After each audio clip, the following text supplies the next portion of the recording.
Our next honoree is the first recipient, our first recipient, of the NCAA Inspiration Award, which is reserved for incredible people who, when confronted with a life-changing event, displayed determination and perseverance and serve as role models to others.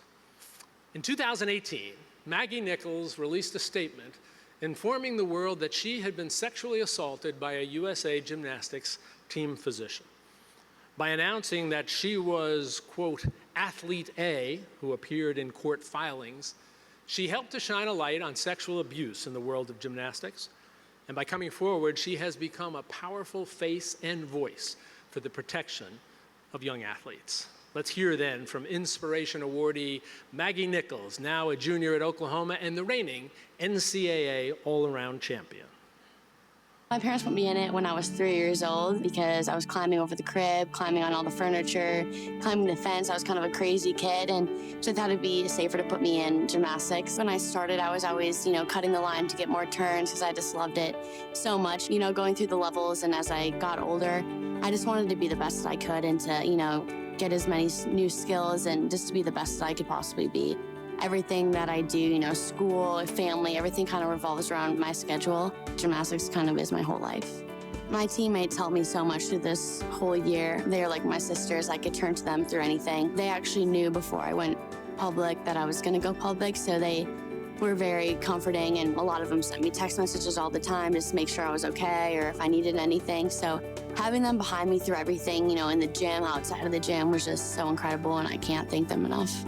Well, it took me a while to decide whether or not if I wanted to come forward or not. I was scared, sometimes I would overthink whether or not if it was the right decision for me or not. But I knew that I had so many people behind me, and it did cross my mind what people would think. But the little gymnasts should know that they're safe. They shouldn't feel scared to go into the gym. I could give other people motivation that if they went through the same thing, that they could feel comfortable coming forward and that they're not alone. The past year has been quite difficult, but also it had a lot of amazing things as well. I have kids reach out to me actually quite often. I have many direct messages on Instagram and Twitter, and I get letters in the mail all the time, which is incredible. I think it's so cool. I found out that I was one of the recipients of the Arthur Ashe Courage Award, which was incredible. I was so ecstatic to be one of the recipients. They gave it to all the survivors this year, so that was incredible. And I thought that it gave out such a strong statement with all the survivors on stage. For me, it gave me so much strength knowing that I wasn't alone and that I was getting honored with this award. That was just incredible, and that our voices mean something. I've learned a lot about myself. I feel like I've grown so much as an individual and as a woman. I feel like I've just grown so much stronger, and there's definitely so much anger still inside of me, but I know that I can overcome that, and I can just stay positive and keep inspiring other people. That just gives me so much strength and makes me even stronger. It makes me feel amazing just knowing that I made strides forward for so many other people, and that I touched the hearts of so many other people as well. And not only gymnasts, but people outside of gymnastics as well who maybe have gone through something similar. I hope young gymnasts gain a lot of confidence and strength from all the other people that have gone forward, that they can be as strong as we are. And if they're going through a difficult time, that they can be strong and courageous and overcome what they're going through.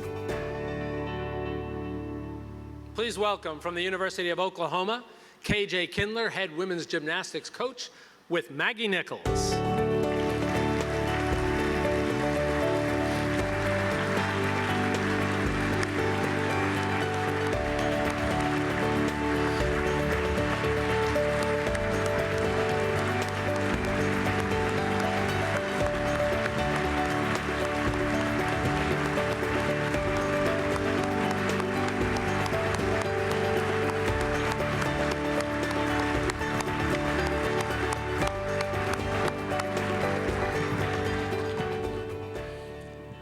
Maggie, congratulations to you.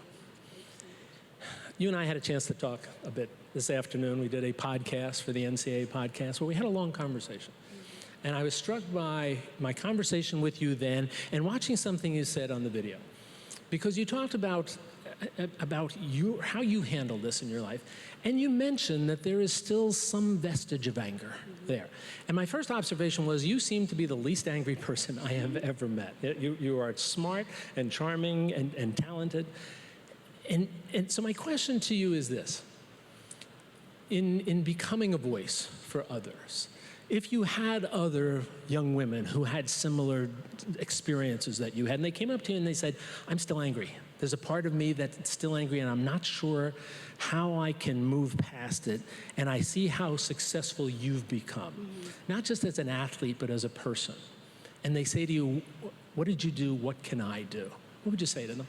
I mean, of course, there's many reasons to be angry, but for me, what really helped me was, turning to my family, my friends, and all the people I could really trust to, be able to talk through what I was going through. And also what really helps me is to turn to the positives in every single situation that I'm going through. And I really try to use my platform to inspire and to help, younger girls and other people who might be going through difficult times or, maybe the same thing that I went through, and try to help them get through what they're going through as well. I got to tell you, after spending time with you, I thought of the writer and filmmaker Nora Ephron, who once gave advice to young women, and she said, above all, be the heroine of your story and not the victim. And I suspect that Nora Ephron would look at you and say, a heroine indeed. Congratulations to you. Thank you.